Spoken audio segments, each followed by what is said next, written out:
الاعمال الجايه اللي انت هتشارك فيها؟ بصور في عمل دلوقتي اسمه لعبه وقلبت بجد، اخراج حاتم متولي، في اول تجربه اخراج ليه، وانتظروا حاتم متولي يا جماعه بقوه.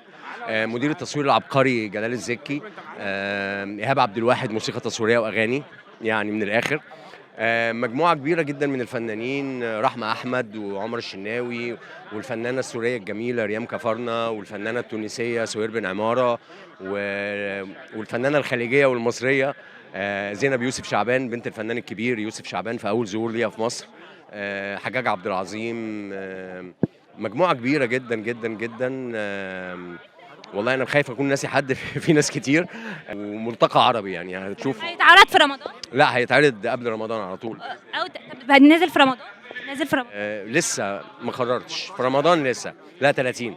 اعتبر ان مالك جالها عريس دلوقتي، ايه اول كلمه هتقولها له؟ لا يعني خليني افوق من الصدمه اللي حصلت وبعدين افكر في الصدمه اللي جايه، مش ورا بعض، والنبي.